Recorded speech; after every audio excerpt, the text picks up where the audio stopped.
Good morning. You're watching Morning at NTV, and it's time for us to take note. I'm Flavia Tumusime, and this morning it's a discussion around smallholder farmers and what Sharing Opportunity Uganda has to say about this, and also break it down for us, for you and I, to understand that the women, the youth, the people with disabilities who are affected in this, how they can gain market access, what is being done already, what has been done, and what can be done. Joining me is the Director of Sharing Opportunity Uganda, and that is Florence Sobi. Good morning. Good morning, Flavia. I also have a programs officer from Abim district, right? From Sharing Opportunity Uganda is Pasika Namuno. Good morning as well. Morning, Flavia. You're very key to this conversation because it is Abim that is really the focal point for this discussion this morning. Yeah. But for most of us who have seen Sharing Opportunity Uganda, Florence, but have never really understood the role of Sharing Opportunity, tell us a bit about what you do.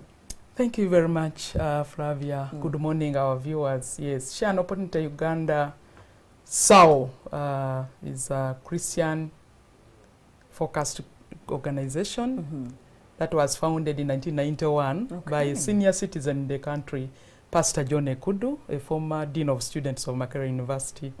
Yeah, and this organization is affiliated to the Baptist in Uganda.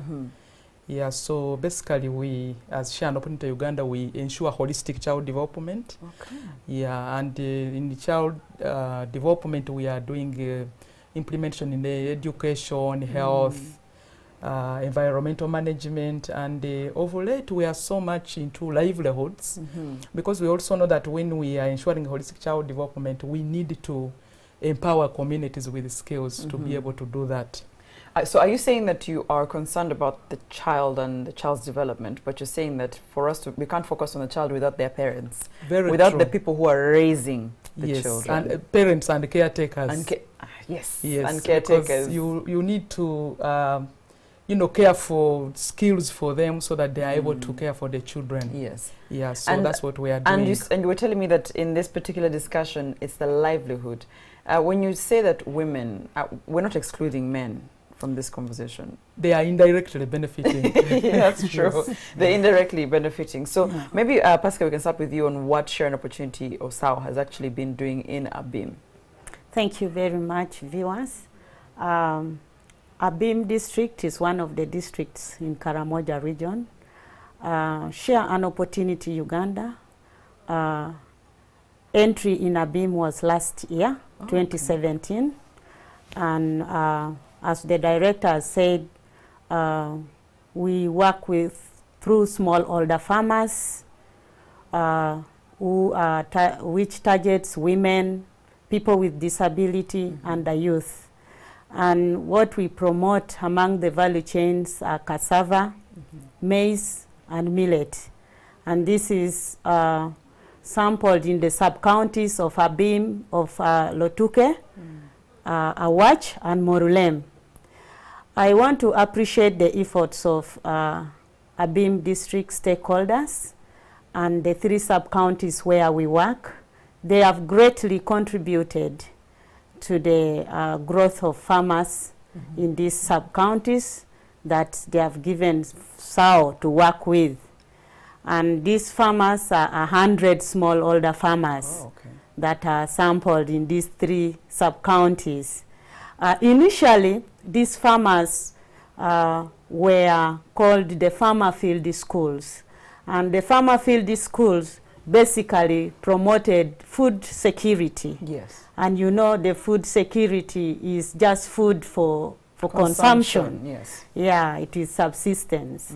And Sharing Opportunity basically now is focused on lobby and advocacy on how these smallholder farmers can produce in bulk to reach the market, actually for income security now. So you consume, but you also have something to sell, make some money, eventually back to livelihood. Yes. Great. Yeah, so we want to appreciate that the district and the sub-county leadership of Abim, in partnership with Sharing Opportunity Uganda, actually we are able to harmonize these different farmer field schools in the 3 sub-counties to form a network which is now called a Beam West Farmers Network. Yeah, because I was about to ask you, is that network or association, is that what we hear when we say Farmers Association, when people group themselves together? Yes, okay. when they group themselves together. And this association is now one strong voice of the other farmers,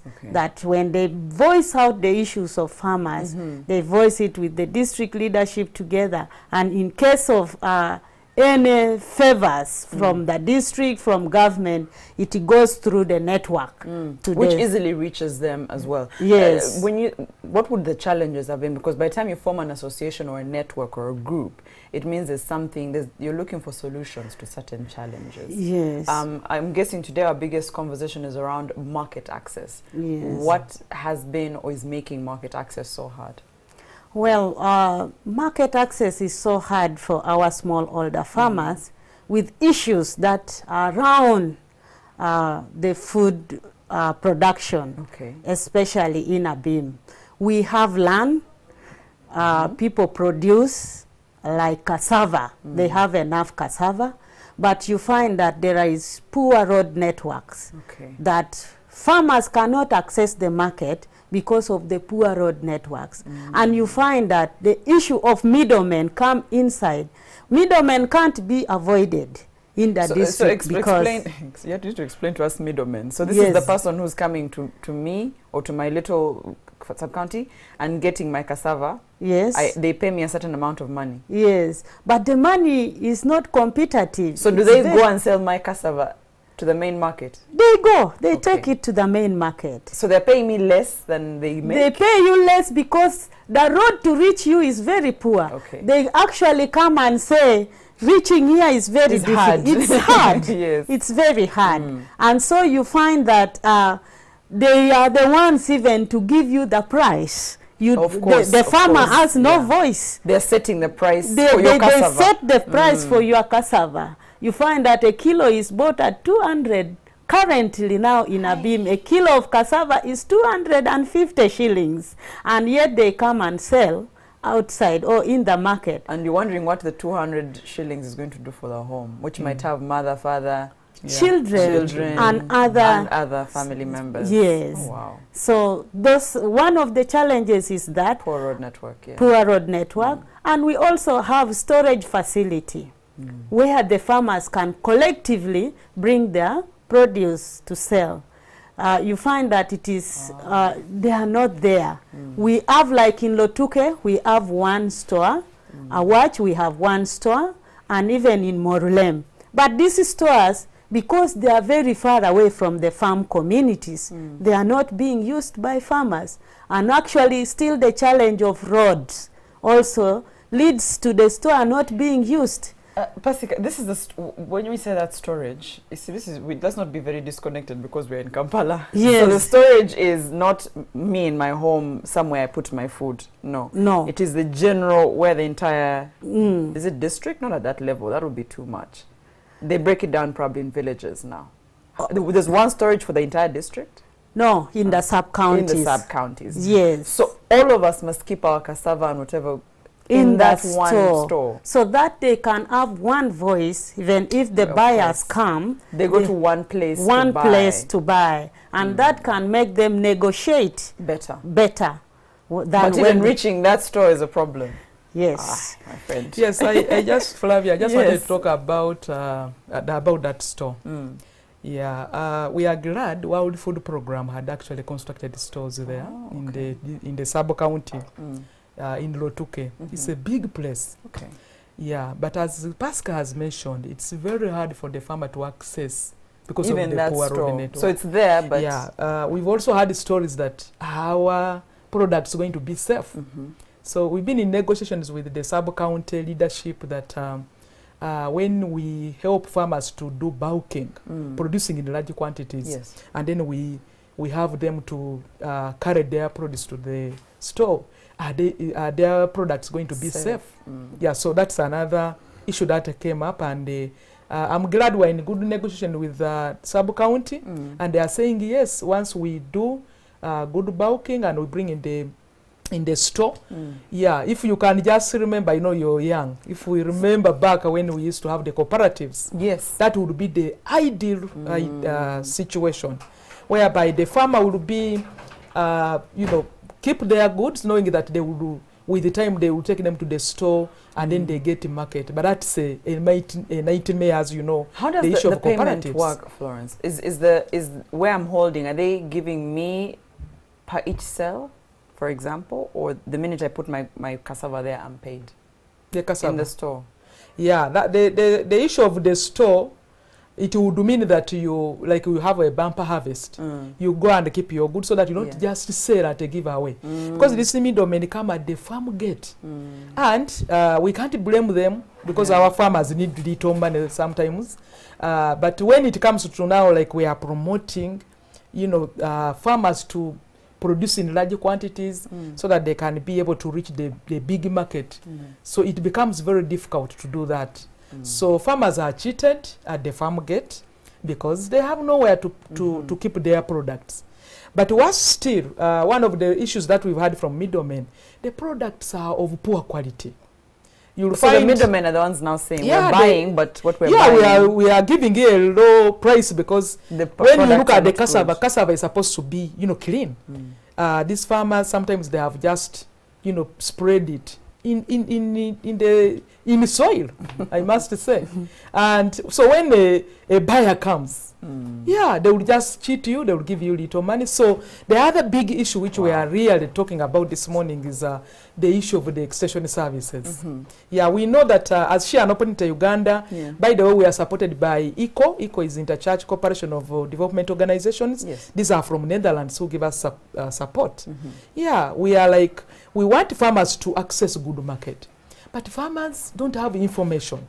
Information on how they should, you know, prepare their produce so that they are able to reach the best market possible. Someone was even telling me that when you're talking to these farmers, times have changed. Now you even have to talk to them about their soil, the kind of soil they have, what they can grow, the climate change, and all of these things. So is that what is happening? You're giving them information on their market, what they have, their produce, and how they can produce more. So you're saying that extension services are a problem, but I can hear you already have a partnership. Are you saying it's not enough?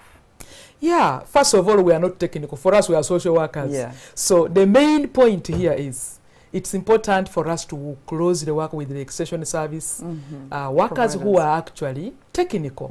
Yeah, in these sub-counties, first of all, I'm very grateful to the government when they announced that they are increasing extension service from 1,900 extension workers in the country to 5,000. That, for me, that's good news. Can they reach everyone? 5,000? Yeah, it's better than 1,900. Yeah, but it's a good step. Yeah, but for us who are actually deep in a beam, there is a big challenge. You'll find an extension worker maybe for crop and then also maybe livestock, but these extension workers are not facilitated. Yeah, they are not facilitated. Maybe they don't have a motorbike. You know, you're moving, you have to reach a poor farmer at the grassroots. But the extension worker is challenged because they don't have. They are not facilitated. So they're frustrated. So that's a bigger appeal, and I'm glad that we are here to actually appeal to the district leaders because they are now making budgets. Yeah, to consider these farmers are many. You are aware, Flavia, we have over 90% of the farmers in Uganda are contributing to the produce we have. So if we don't put, you know, budgets for extension workers to reach them, because we are very sure that if the extension worker reach a farmer, they will get information on which inputs, seeds. When it comes to seeds, we need people who are, you know, giving us information. You talked about soil. These days you can grow maize and you just see nothing putting on the stem. Yeah, because we are not sure which seed you have what, and this is a big issue. Pascal will tell you that in Abim there's no agro, you know, shop. Agro input dealers. Yeah, there are no input dealers in Abim. A whole district. The whole district. Wow.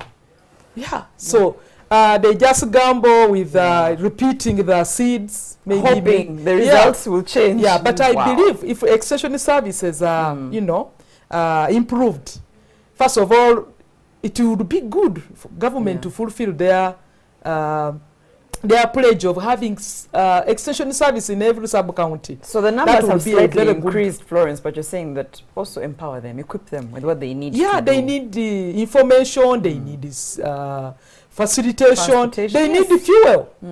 Yeah, you find like simple working, things, but yeah, and they are not reaching the farmer. And the farmer cannot, for instance, it's very, we had a very big effect on the armyworms. Yeah, the ones which were hitting maize in the country. That one hit a beam so much. And the extension service was limited. So if we have to dream about the middle, you know, the wealth, the middle wealth economy, and we are not empowering the farmers are not getting what they are supposed to get so that they produce, I think we are dreaming. Yes, yeah, that's true. Pasika, when you talked about the farmers network. Yes. It seems like either, because are they empowered enough to do what they need to do? I'm asking this because we're talking about government level, you know, district level and all of that levels. Is it a strong unit that at all these levels they can do what they can for the smallholder farmers, the farmers network? To that extent, no. No. They are not yet empowered to the extent that they can do things on that their they need own to be. Yeah. Currently, what we appeal to is that the farmers network needs to be strengthened and also grow to a cooperative, because this is still a network that is only capturing 3 sub-counties in the whole of the district. Wow. Yeah, and so they need to be strengthened, and with the help of the district leadership, we need to strengthen from all the sub-counties and at least form a cooperative in the district that can actually be a bigger body, an umbrella for the whole district. Currently, this network is only in the 3 sub-counties of Awach, Lotuke, and Morulem.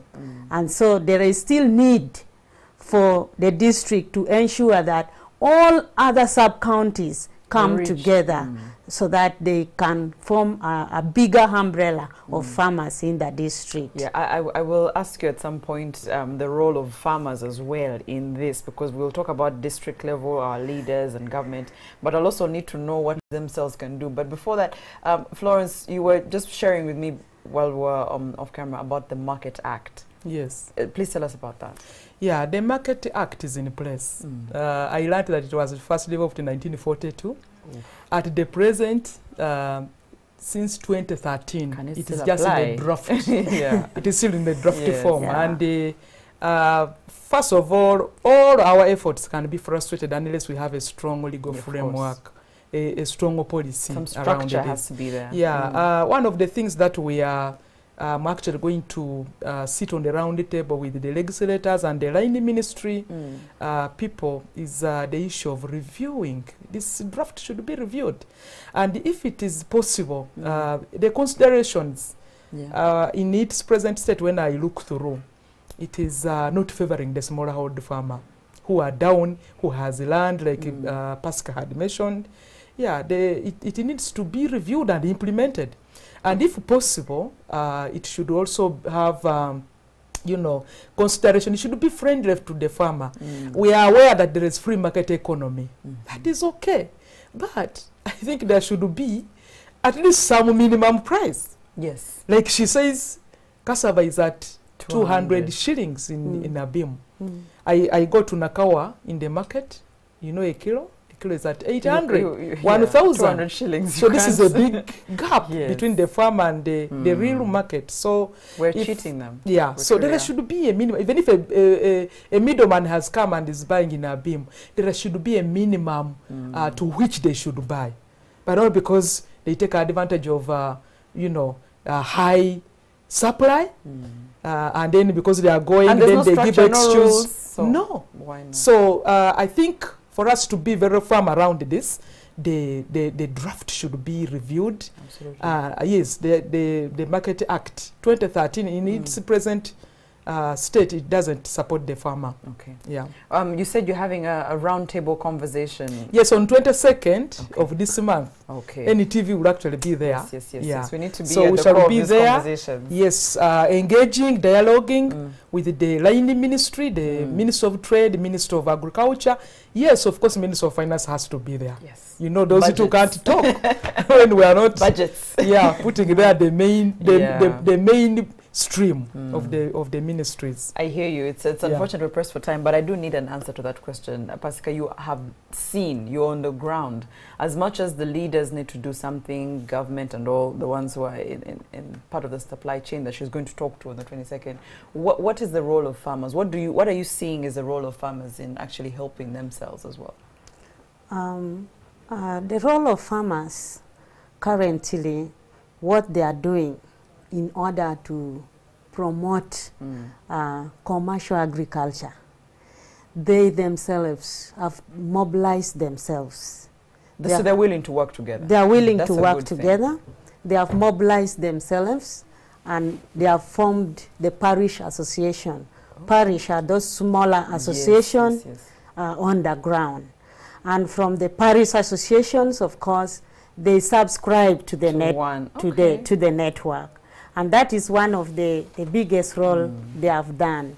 And they have also gone forward to ensure that each individual farmers that is targeted has to grow at least 3 acres of cassava. Whoa. So they have mobilized within themselves to grow cassava.